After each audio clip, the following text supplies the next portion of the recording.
በስመ አብ ወወልድ ወመንፈስ ቅዱስ አሐዱ አምላክ አሜን። የእሁድ ሰይፈ ሥላሴ። አንድ አምላክ በሚሆን በአብ በወልድ በመንፈስ ቅዱስ ስም በማመን በሰንበተ ክርስቲያን እሁድ የሚጸለይ ሰይፈ ሥላሴ ይህ ነው። ጌታዬና አምላኬ እግዚአብሔርን አመሰግነዋለሁ። አቤቱ በተወደደው ልጅህ በጌታችን በአምላካችንና በመድኃኒታችን በኢየሱስ ክርስቶስ ቅዱሳት በሚሆኑ ስሞችህ ጸሎቴንና ልመናዬን ትሰማኝ ዘንድ ለምናለሁ። አቤቱ የሰይጣንን ሠራዊት ከኔ አርቅ፣ በወጥመዱም እንዳልገባ ጠብቀኝ። ክፉንም ሁሉ ከኔ አስወግድልኝ። ባንተ ታምኛለሁና በፈቃድህ እንድሄድ አድርገኝ። በፍቅርና በሰላም በጽድቅህም ጎዳና ምራኝ። በቸርነትና በይቅርታ እንቅልፍ በማይኖራቸው ዐይኖች ተመልከተኝ። በክንፈ ረድኤትህም ትሰውረኝ ዘንድ ለምንሃለሁ። ይህችንም ዕለት የበጎ ነገር መጀመሪያና የክብር መዳረሻ አድርግልኝ። አቤቱ ለኀጢአቴ ማስተስሪያ እንዲሆነኝ ቅዱስ ሥጋህንና ክቡር ደምን እቀበል ዘንድ የተዘጋጀው አድርገኝ። በቀንና በሌሊት በምቀመጥበትና በምነሳበት በምወጣበትና በምገባበት ጊዜ ሁሉ ጠብቀኝ። ጎዳናዬን አቅና፣ አካሄዴንም አሳምር። በክፉዎች ጠላቶቼ እጅ አሳልፈህ አትስጠኝ። መልካሙንና በጎውን ስጠኝ። አቤቱ ይቅርም በለኝ። አንተን የሚያመሰግኑና ለአንተ የሚገዙ ደጋግና የተባረኩ ልጆች ስጠኝ። አቤቱ በዚሽ በተባረከች ዕለት ከቸርነት ስጦታ መልካሙን ነገር ትሰጠኝ ዘንድ እማልድሃለሁ። አቤቱ አንተ ሁሉን ታውቃለህና ኀጢአቴንና በደሌን ደምስስልኝ እንጂ አታስብብኝ። ዳግመኛም በእኔ ላይ ጥቂት በጎ ነገርን ታያለህ፣ ነገር ግን በቸርነትህ ታበዛልኝ ዘንድ ለምንሃለሁ። አሁንም ደግሞ የልቦናዬን ትካዜ ታውቃለህ፣ ነገር ግን ሐሳቤን ሁሉ ከፍጻሜ ታደርስልኝ ዘንድ እለምንሃለሁ። እንደ ይቅርታህም ብዛት ይቅር በለኝ። ወልደው በመልካሙ አስተዳደግ አሳድገው እዚህ ላደረሱኝ አባቴና እናቴ አቤቱ መልካሙን ዋጋ ስጣቸው። አቤቱ ከሚያስፈራ ፍርድ አድነን፣ ከባለሟሎች ጋር አንድ አድርገኝ። ሁልጊዜ ስነ ምግባሬ ወይም ጠባይን አሰማምር፣ በደሌንም ይቅር በል። ለሰው ልጅ ፍጥረት ሁሉ ስለ እሷ መድኃኒት የተሰጠባት ቅድስት በምትሆን ስለዚህች የትንሣኤ ዕለት ብለህ ጠብቀኝ። አቤቱ ፈቃድህን እንዳደርግና በትእዛዝም እንድመራ ዐይነ ልቦናዬን ታበራልኝ ዘንድ ለምናለሁ። ሁሉ ይቻልሃልና አቤቱ የአባቴንና የእናቴን በደላቸውን አስተስሪላቸው፣ ክፋታቸውንም አታስብባቸው። በቸርነትና በይቅርታ ከገሃነመ እሳት አድነኝ። ኃይለ መንግሥትና ሥልጣን ያንተ ናትና ለዘላለሙ አሜን። አቤቱ የስምህን አዳራሽ ለደህንነትና ለሕይወት፣ ለደስታና ለሰላም፣ ለጸጋና ለክብር፣ ለሽልማትና ለባለሟልነት፣ ለሰው ልጅ ፍቅር የተዘጋጀ አድርግ። አቤቱ ስለ ኀጢአቴ ብዛት የተዘጋ እንኳን ቢሆን የቸርነትህን ደጃፍ ክፈትልኝ።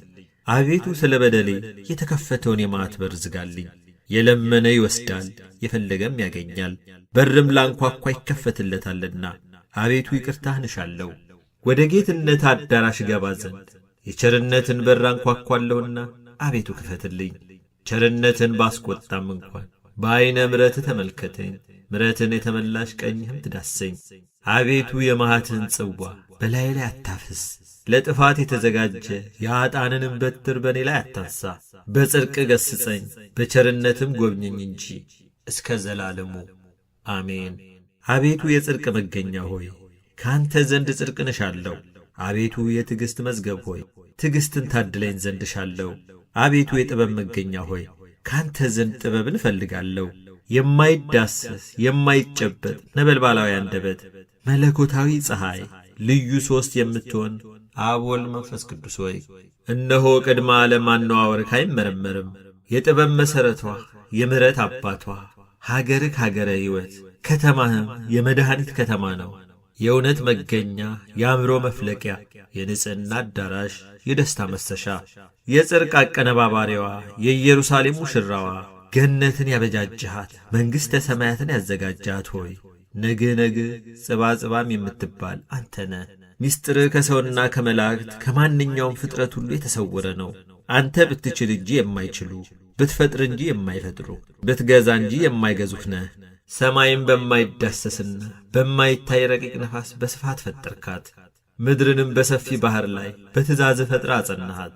ጸጋን የምትሰጥ ስዑል ሰይፈ ሥላሴ ብርሃናዊ ድንኳንህን በላዩ ላይ የኮከብ ነጸብራቅ የሚንቦገቦግበት በረጅም የእሳት ድንኳን ወይም ተራራ ጫፍ ላይ የተተከለ ነው። መንበርህም በውስጡ የመባረቅ ታሶችና የነጎድጓድ አንበሬዎች የሚመላለሱበት እንዲሁም የቸርነት ሜሮን ከሱ የሚፈስበት በነጭ ዕንቁ የተሠራና የታነጸ ነው። ሰረገሎች ኪሩቤልና ባለ 6 ክንፍ 4 ገጽ ያላቸው ከእግር እስከ ራሳቸው በዐይን የተሞሉ ናቸው። ከግርማ የተነሣ ፍርሃት ልጓማቸው፣ ረዓድም ልባባቸው፣ ምስጋና ምግባቸው፣ ውዳሴ መጠጣቸው፣ ጌትነትህን ማድነቅ ሲሳያቸው ነው። ለኪደተ እግራቸው የተወሰነ ሜዳ ለራሳቸውም መጠጊያ ወይም ድጋፍ የለውም። የመለኮትህ የሰረገላነት መሰላል ያመጥቃቸዋልና ነፍስና ሥጋን የምትገዛ ልዩ ሦስት የምትሆን ጌታዬና ንጉሴ አምላኬና ፈጣሬ ሆይ ለአዳራሹ መብራት ለመመላለሻህም ፀሐይ አትፈልግም። አቤቱ ማረኝ፣ ይቅረም በለኝ። መዛል ወይም መድከም ሳይኖርባት ለዘላለም ጸንታ በምትኖር እጅግ በአርያህና በምሳሌ በመፍጠር ችሎታ ፈጥረኸኛልና የአማልክቶች አምላክ የገዢዎች ገዥ የንጉሶች ንጉሥ አምላክ ሆይ ትዕግሥት ልማድህ ነው። የይቅርታና የቸርነት ጠል ከቤትህ ይዘንባል። የጽድቅና የእውነት ማዕበል በፊትህ ያልፋል። አቤቱ መተዳደፌንም ለማንጻት ርኩሰቴንም ለመቀደስ፣ አቤቱ ከኀጢአቴ ደዌ ለማዳን ከበደል ሕመሜም ለመፈወስ፣ አቤቱ የወደቅሁትን ለማንሳት የሰጠምኩትን ለማውጣት፣ አቤቱ የጠፋሁትን ለመፈለግ የተጣልኩትን ለማንሳት፣ አቤቱ ከኀጢአት ማሰሪያ ለመፍታት ከሰይጣን ወጥመድ ለመጠበቅ፣ አቤቱ ጌታዬና አምላኬ ንጹሐን ከሚሆኑ ጭፍሮችህና ቅዱሳን ከሚሆኑ መላእክቶች ላክልኝ። አቤቱ ከአንደበታቸው የእሳት ብልጭልጭታ የሚብለጨለጭ ከከናፈራቸው የምስጋና ጉም የሚተን ከአፋቸው ምስጋና እንደ ክረምት ጎርፍ የሚጎርፍ ፍጹማን አመስጋኞችና አገልጋዮችህ ወገን ከሆኑት ሁሉ ሁልጊዜ ላክልኝ። ግርማ እጅግ አስፈሪ ነው። አንተ የብሩካን ጻድቃን አክሊልና አሸናፊዎች ለሚሆኑ የሰማዕታት የራስ ወርቅ ነህና አምልኮትህ ወይም አንተን ማምለክ ያዘኑትን ያስደስታል። ለሩቆቹ ሰላም ለቅርቦቹም ደህንነት ነውና ልዩ ሦስት አብ ወልድ መንፈስ ቅዱስ ወይ የዳቢሎስን እሾህ ከሥጋና ከነፍሴ ላይ ነቅለጣልልኝ። በአንጻሩ የበደል ሐሩር የማያጠወልገው የፀሐይ ሙቀት የማያደርቀው የዓለም ሁሉ እርግጠኛ ጠላት የሆነ የርጉም የሳጥናኤል የንፋቱ ውርጭ የማያገኘው የፍቅርህን ስንዴ በልቤ ውስጥ ዝራ። ነፍስና ሥጋን የምትገዛ ልዩ ሦስት ሆይ በየወራቶቹና በየዘመናቱ ሁሉ የንጽሕና መጎናጸፊያ አልብሰኝ፣ የቅድስናንም ዝናር አስታጥቀኝ። ለሕይወትና ለመድኃኒት የሚሆን የአሸናፊነትን ራስ ወርቅ አቀዳጀኝ። አቤቱ ሰውን ወዳጅ ሆይ በቸርነት ፈትል በተታታ የይቅርታ ዕንቁ ጌጥ አስጊጠኝ። አቤቱ እሳታዊ አንደበት መለኮታዊ ፀሐይ መሐሪና ጻድቅ ቅዱስ አብ ሆይ በጽድቅህ አጽድቀኝ። የተቀደደውን ክርስቲያናዊነቴንም በልጅህ በአማኑኤል በቅዱስ ሥጋውና በክቡር ደሙ መርፌ ጥቀምልኝ ወይም ስፋልኝ። አቤቱ ወልድ ዋህድ ሆይ ከሚያስጨንቁኝ ኀጢአተኞችና ከሚከቡኝ ጠላቶቼ እንደ ዐይን ብሌን ጠብቀኝ፣ በክንፈ ረድኤትህም ሰውረኝ። ያዘኑትን የምታረጋጋ ተስፋ ላጡት ተስፋቸው የምትሆን መንፈስ ቅዱስ ሆይ መቅሰፍትህን ከኔ አርቅ። ከክንድህ ጽናት የተነሣ እኔ ባሪያህ ደቅቅ ያለውና ዳግመኛም የመድህን ሙሽራ በምትሆን በዚች በቅድስት ቤተ ክርስቲያን እማጸናለሁ። አሁንም ከሰማይ በወረደ በዚህ የቁርባን ኅብስት ላይና ጥበብን የሚገልጥ የአብ ልጁ የሚሆን ጌታችን ኢየሱስ ክርስቶስ በዚያን መከራ በተቀበለባት ዕለት ከጎኑ በፈሰሰው በዚህ ጽዋ መድኃኒት ላይ ረበህ ስላከበርከው ማጸናለሁ። አምላክም በወለደች የቁርባን የወርቅ ሙዳይ በምትሆን በእግዝእትነ ማርያም ጸሎት ማጸናለሁ። ብሩክ አብ ሆይ በሊቀ መላእክት ሚካኤል ልመና ረዳት ሁነኝ እንጂ አትጣለኝ። ወልድ ዋህድ ሆይ የምሥራች አብሳሪ በሚሆን በቅዱስ ገብርኤል አማላጅነት ረዳት ሁነኝ እንጂ አትጣለኝ። ቅዱስ መንፈስ ጰራቅሊጦስ ሆይ በዐቃቤ ወህት ቅዱስ ሩፋኤል ልመና ረዳት ሁነኝ እንጂ አትጣለኝ። ጠላቶቼ ሁሉ እንዳይከቡኝ እንደ ዐይን ብሌን ጠብቀኝ። ለመክበብም ቢሞክሩ በቅጽበት በፊቴና በኋላዬ ፈጥነው ይውደቁ። ፈጣሪ ክርስቶስ ሆይ በስምህ እታመናለሁ። አዳኝ በሚሆን ቃልህ ታርዶና ተወራርዶ በማያልቀው ቅዱስ ሥጋ ተቀርቶ በማይደርቀው ክቡር ደምህ አምናለሁ። ልዩ ሦስት አብ ወልድ መንፈስ ቅዱስ ሆይ ነፍሴንና ሥጋዬን ቤተሰቤንና ከብቶቼን ንብረቴንና ሠራተኞቼን ባለቤቴንና ልጆቼን የእኔ የሆነውንም ሁሉ ባንተ አደራ አስጠብቃለሁ። ቸርነትህና ይቅርታ የበዛ ሆይ ከዕለት እኪት አድነን፣ ከጥፋትም ሁሉ ጠብቀን። አንተ የበጎ ነገር ሁሉ መገኛ መዝገብ ነህና ለአንተ በፍጥረት ሁሉ አንደበት ፍጹም ምስጋና ይገባሃል።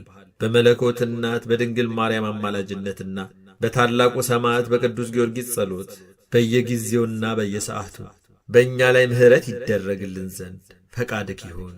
አቤቱ አምላካችን ሆይ ረድኤትና ደህንነት የሚገኝ ካንተ ዘንድ ነውና፣ ስሉስ ቅዱስ ሆይ እኔን አጥሁን፣ ከመከራ ሥጋ ከመከራ ነፍስ ጠብቁኝ፣ አድኑኝ ለዘላለሙ አሜን።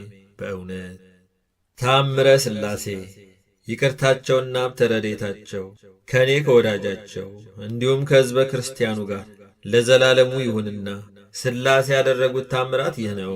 እግዚአብሔርን የሚፈራና ቸር ጻድቅ የሆነ ስሙ አብርሃም የተባለ ምድያም በሚባል አገር አንድ ሰው ይኖር ነበር። የሚስቱም ስም ሳራ ይባላል። እነዚህም ቅዱሳን በሥላሴ ሕግ ተጠብቀው ስደተኛውንና እንግዳውን እየተቀበሉ ያስተናግዱ ነበር። እንግዳ ሳይዙ ወይም ሳይኖር የሰናፍጭ ቅንጣት እንኳን ያህል ምግብ ምንም አይቀምሱም ነበር። የበጎ ነገር ጠላት የሆነ ሰይጣንም ይህን በተመለከተ ጊዜ ከጭፍሮቹ አንዱን እንዲህ ሲል ላከው። እንግዶች ሁሉ ወደ አብርሃም ቤት እንዳይሄዱ ሄደ በምድያም ጎዳና ተቀምጠህ እውነቱን በሐሰት ለውጠ ተናገር። እነሆ ደምህ በመሬት ላይ እስኪወርድ ድረስ ራስን በድንጋይ ፈጥፍጠው አለው። ሰይጣኑ ይህን ትእዛዝ ከተቀበለ በኋላ ወደ ምድያም ወረደና ደሙ በምድር ላይ እስኪፈስ ድረስ ራሱን በድንጋይ ገምሶ በጎዳና ዳር ተቀመጠ። በጎዳና የሚያልፉ መንገደኞች ሰዎችም ወደ እርሱ በደረሱ ጊዜ እናንተ መንገደኞች ከወዴት መጥታችኋል? ወዴትስ ትሄዳላችሁ? ሲል ጠየቃቸው። መንገደኞቹም እኛ ወደ ደገኛው ወደ አብርሃም ቤት እንሄዳለን አሉት። በውኑ አብርሃም ደግነቱ በክፋት እንደተለወጠና ክፉ ሰው እንደሆነ አልሰማችሁምን? እነሆ እንግዳ ከመጥላቱ የተነሣ ደሜ ከመሬት ላይ እንደ ውሃ እስኪፈስ ድረስ የፈነከተኝን ራሴን መጥታችሁ ተመልከቱ። ይልቁንስ በእኔ የደረሰ እንዳይደርስባችሁ አትሂዱ አላቸው። እንግዶቹም ያ ቸርና መልካም ሰው የነበረ አብርሃም ምን ነክቶት ክፉ ሰው ሊሆን ቻለ በማለት እርስ በርሳቸው ተወያዩ። ይህንንም ከተባባሉ በኋላ ተመልሰው ወደ ሀገራቸው ሄዱ። በዚህችም ዕለት አብርሃም ከቤት ወጥቶ በጎዳና እንግዳ ፈልጎ አጣ። ከዚያም ወደ ቤቱ ተመልሶ ገባና ምን ሳይቀምስ ተኛ። በማግስቱም 5 ሰዎች ወደ አብርሃም ቤት ሲሄዱ ያ ተንኰለኛ ሰይጣን አገኛቸውና እንደ ቀድሞ እናንተ ሰዎች ወዴት ትሄዳላችሁ? ሲል ጠየቃቸው። እነሱም ወደ አብርሃም ቤት እንሄዳለን አሉት። ሰይጣኑም መልሶ ወንድሞቼ ሆይ አብርሃም ራሴን ፈንክቶኝ ከመሃል ራሴ የሚወርደውን ደሜን ኑ ተመልከቱ አላቸው። እነሆ አሁንም እንደ እኔ እንዳትሆኑ በሰላም ወደ አገራችሁ ተመለሱ አላቸው። በዚህን ጊዜ እነዚህ እንግዶች እርስ በርሳቸው አብርሃም ከሚገድለንስ ወደ አገራችን ብንመለስ ይሻላል ተባባሉ። ዳግመኛም እንደ ልማዱ አብርሃም ወደ ጎዳና ወጥቶ ፀሐይ እስኪጠልቅ ድረስ ሲጠብቅ ውሎ ምንም እንግዳ ሳያገኝ ቀረ። ከዚያም ወደ ቤት ተመልሶ ምን ሳይቀምስ ተኝቶ አደረ።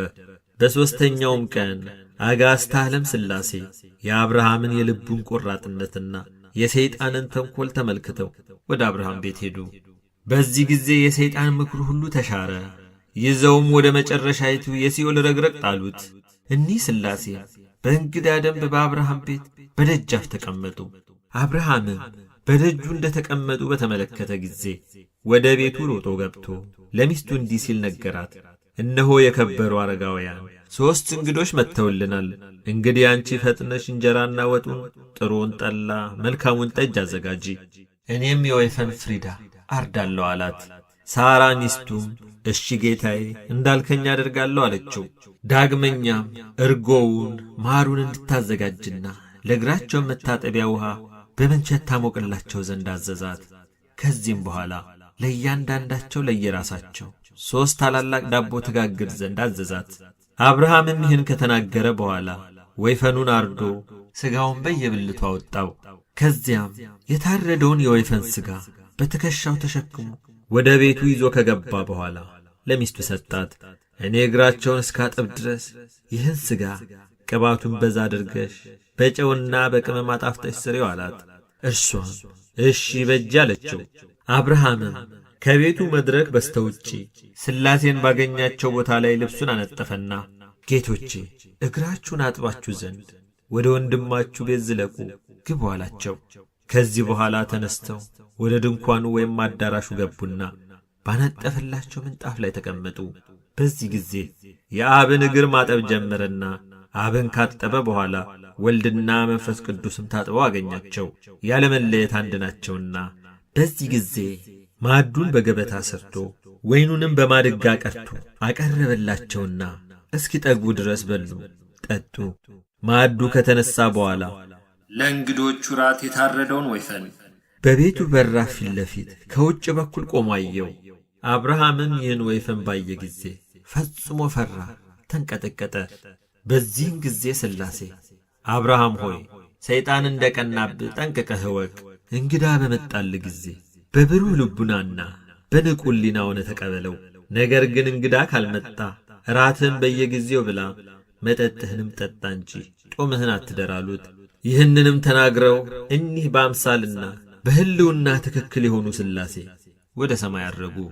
ይህም ሁሉ የሆነው ሐምሌ 7 ቀን በዋለበት ዕለት በቅድስት ሰንበተ ክርስቲያን በዕለተ እሁድ ነው።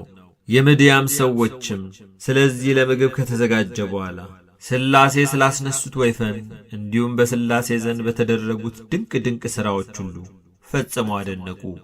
ይቅርታቸውና ሀብተ ረድኤታቸው በእኔ በወዳጃቸው እንዲሁም በሕዝበ ክርስቲያኑ ላይ ለዘላለሙ አድሮ ይኑር በእውነት አሜን።